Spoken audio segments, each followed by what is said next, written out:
दोस्तों, अगर इंडिया में 15 साल का सबसे रिलायबल एंड कंसिस्टेंट फंड को निकाले तो यहाँ पर ये definitely Nippon India small cap fund होगा। लेकिन दोस्तों, प्रेजेंट टाइम में देखें तो इस फंड का एयूएम काफी ज्यादा हाई हो चुका है, खासतौर पर एक स्मॉल कैप फंड के हिसाब से। इसी वजह से दोस्तों, यहाँ पर कई existing investors and new investors को इसके हाई एयूएम को लेकर काफी ज्यादा कंसर्न्स है, जो कि वाजिब भी है। तो आज इस वीडियो में Nippon India small cap fund से रिलेटेड जो भी आपके सवाल है, उन सब का जवाब आपको इसी वीडियो में मिल जाएगा, जिसमें कि मैं इस फंड को लेकर आगे की स्ट्रेटेजी भी शेयर करूंगा। तो चलिए दोस्तों, यहाँ पर फंड की बेसिक से शुरुआत करते हैं। ये जो फंड है 2010 में लॉन्च हुआ था। फंड का बेंचमार्क इंडेक्स यहाँ पर निफ्टी स्मॉल कैप 250 टीआरआई है। फंड का एयूएम देखें तो ये 74,604 करोड़ रुपीज है, जो कि काफी ज्यादा है और इसकी डिटेल में चर्चा हम आगे करेंगे। अगर यहाँ पर फंड के डाइट प्लान का बेस एक्सपेंस रेशियो देखें तो ये 0.54% है और यहाँ पर आपको एक साल के अंदर 1% का एग्जिट लोड पे करना होगा। इस स्मॉल कैप फंड को 2017 से मिस्टर समीर रच मैनेज कर रहे हैं, जो कि काफी बढ़िया फंड मैनेजर हैं और लंबे समय से इस स्कीम के साथ में बने हुए हैं। तो यहाँ पर फंड मैनेजर को लेकर तो कोई भी इशू नहीं है। चलिए दोस्तों, आगे बढ़ते हैं और फंड के 10 सालों के रोलिंग रिटर्न्स को देखते हैं, जहां पर यदि हम मोर देन 20% के रिटर्न्स को देखें तो ये ऑलमोस्ट 100% टाइम्स हैं। यानी कि फंड के 10 सालों में ये काफी बढ़िया रेंज है। वहीं पर यदि 10 सालों के मिनिमम रिटर्न्स को देखें तो ये 19.70% है और मैक्सिमम रेंज ये 31.73% है, जो भी काफी बढ़िया है। ओवरऑल यहाँ पर 10 सालों के एवरेज रिटर्न्स को देखें तो ये 25.11% है। वहीं पर यदि फंड के 5 साल के रोलिंग रिटर्न्स को देखें तो यहाँ पर मोर देन 20% के रिटर्न्स 76.56% टाइम्स हैं। वहीं पर 10 से लेकर 20% के रिटर्न्स 23.44% टाइम्स है। तो यहाँ पर फंड के रिटर्न्स हर बार 10% से ऊपर रहे हैं, जो कि काफी बढ़िया कंसिस्टेंसी मानी जा सकती है। वहीं पर यदि फंड के मिनिमम रिटर्न्स को देखें तो ये 14.20% है। वहीं पर यदि 5 साल के मैक्सिमम रिटर्न्स को देखें तो ये 44.97% है। दोस्तों, यहाँ पर 5 साल के एवरेज रिटर्न्स 26.58% है।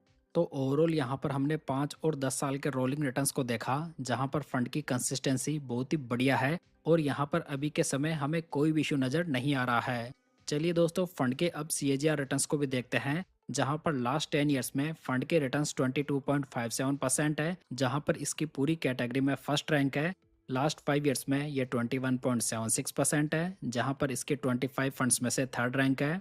लास्ट 3 ईयर्स में फंड के रिटर्न्स को देखें तो ये 19.95% है। यहां पर फंड की रैंक 33 फंड्स में से 15th है और लास्ट 1 ईयर में देखें तो ये रिटर्न्स 8.47% है, जहां पर फंड की रैंक 46 फंड्स में से 18th रही है। तो ओवरऑल देखा जाए तो यहाँ पर फंड के रिटर्न्स बहुत ही बढ़िया दिखाई दे रहे हैं, जहां पर लास्ट 10 ईयर्स में फंड के सीएजीआर मोर देन 22% के हैं। साथ ही यहाँ पर हमें एक बहुत ही बढ़िया कंसिस्टेंसी भी दिखाई दे रही है। चलिए आगे बढ़ते हैं और फंड के रिस्क रेशियोज को देखते हैं, जहां पर फंड का अल्फा 2.50% है। अल्फा रेशियो ये इंडिकेट करता है कि फंड अपने बेंचमार्क इंडेक्स से कितने ज्यादा रिटर्न्स बना रहा है। तो ये फंड का कैटेगरी एवरेज से तो बढ़िया है। बीटा देखें तो ये 0.87 है। अब किसी फंड का बीटा रेशियो हमें ये बताता है कि फंड कितना ज्यादा वोलेटाइल है। तो यहाँ पर ये फंड कैटेगरी एवरेज से तो कम वोलेटाइल है। वहीं पर यदि फंड का साप रेशियो देखें तो ये 0.74 है। दोस्तों, साप रेशियो हमें यह बताता है कि फंड कितने रिस्क फ्री रिटर्न्स बनाकर दे रहा है, जो भी कैटेगरी एवरेज से बढ़िया है। तो ओवरऑल देखा जाए तो फंड के रिस्क रेशियोज तो बढ़िया हैं, लेकिन जो रेशियोज हैं उनमें पहले की तुलना में काफी ज्यादा गिरावट देखी गई है। अगर दोस्तों फंड का अपसाइड कैप्चर रेशियो देखें तो ये 87 है और कैटेगरी एवरेज का ये 85 है। दोस्तों, किसी फंड का अपसाइड कैप्चर रेशियो हमें ये बताता है कि फंड बेंचमार्क के बढ़ने के साथ में कितना ऊपर की ओर चढ़ता है। तो ये फंड का कैटेगरी एवरेज से तो बढ़िया है। वहीं पर डाउनसाइड प्रोटेक्शन को देखें तो ये 78 है और कैटेगरी एवरेज की ये 81 है। डाउनसाइड प्रोटेक्शन यहाँ पर नंबर्स में कम होती है तो ये बढ़िया मानी जाती है। तो यहाँ पर ये फंड कैटेगरी एवरेज से कम गिरता है, जो कि फंड के लिए एक बहुत ही बढ़िया साइन है। चलिए दोस्तों, आगे बढ़ते हैं और फंड का पोर्टफोलियो देखते हैं, जहां पर कि हमें टोटल 250 स्टॉक्स दिखाई देंगे।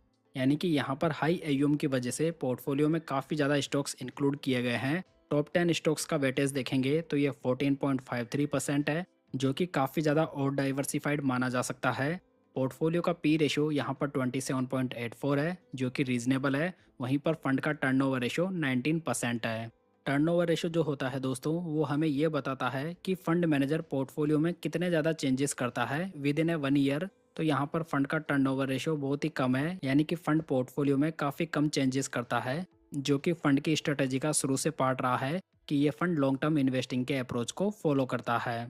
अगर यहाँ पर फंड का एसेट एलोकेशन देखें तो यहाँ पर इन्होंने लार्ज कैप स्टॉक्स में 12.72% का एलोकेशन लिया हुआ है, मिड कैप स्टॉक्स में यह 13.80% है और स्मॉल कैप स्टॉक्स में यह 70.57% है। तो दोस्तों जैसा कि फंड का एयूएम अभी काफ़ी ज़्यादा हो चुका है, तो इन्होंने लार्ज कैप और मिड कैप स्टॉक्स में भी काफ़ी बढ़िया एक्सपोजर लिया हुआ है। अगर यहाँ पर फंड के टॉप सेक्टर्स की बात की जाए तो इसमें capital goods, financial, consumer staples, health care and services आते हैं। दोस्तों यदि आप म्यूचुअल फंड्स में मास्टर बनना चाहते हैं और म्यूचुअल फंड के सभी कॉन्सेप्ट को बहुत ही आसान भाषा में सीखना चाहते हैं, तो यहाँ पर म्यूचुअल फंड्स के लिए मैंने एक बहुत ही बढ़िया मास्टर ई बुक तैयार की है, जिसमें कि मैंने म्यूचुअल फंड के सभी कॉन्सेप्ट को बहुत ही बारीकी से समझाया है। तो यदि आप इसमें इंटरेस्टेड हैं तो आप इसे डिस्क्रिप्शन बॉक्स या पिन कमेंट से डाउनलोड कर सकते हैं। तो दोस्तों ओवरऑल यहाँ पर फंड के सभी पैरामीटर्स तो ठीक हैं और जो इन्वेस्टर्स पहले से इन्वेस्ट कर रहे हैं उन्हें यहाँ पर कोई खास एक्शन लेने की आवश्यकता भी नहीं है। हालांकि फंड का एयूएम अभी 74,000 करोड़ रुपीस को क्रॉस कर गया है, जो कि स्मॉल कैप फंड के हिसाब से थोड़ा ज़्यादा माना जा सकता है।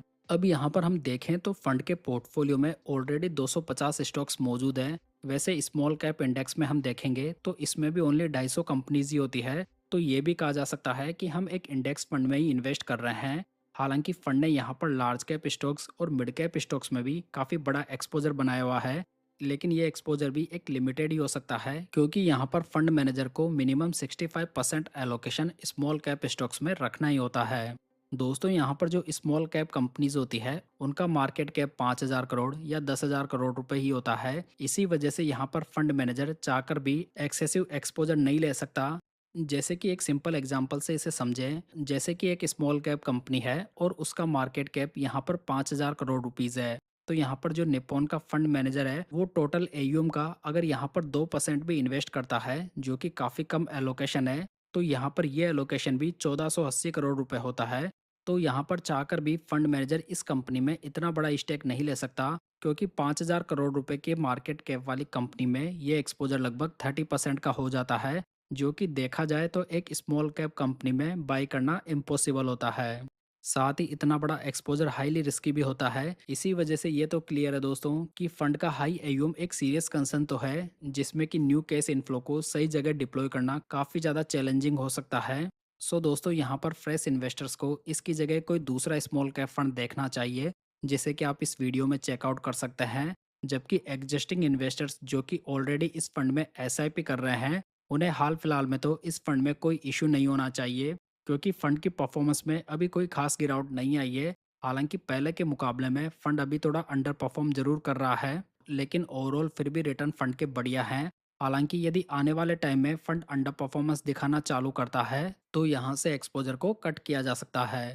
तो दोस्तों ये था Nippon India small cap fund का रिव्यू। अगर ये इन्फॉर्मेशन आपको पसंद आई हो तो वीडियो को लाइक, कमेंट एंड शेयर जरूर कीजिएगा। साथ ही पूंजी गाइड यूट्यूब चैनल को सब्सक्राइब जरूर कर लीजिएगा। तो चलिए दोस्तों फिर मिलते हैं किसी नई इन्फॉर्मेशन के साथ।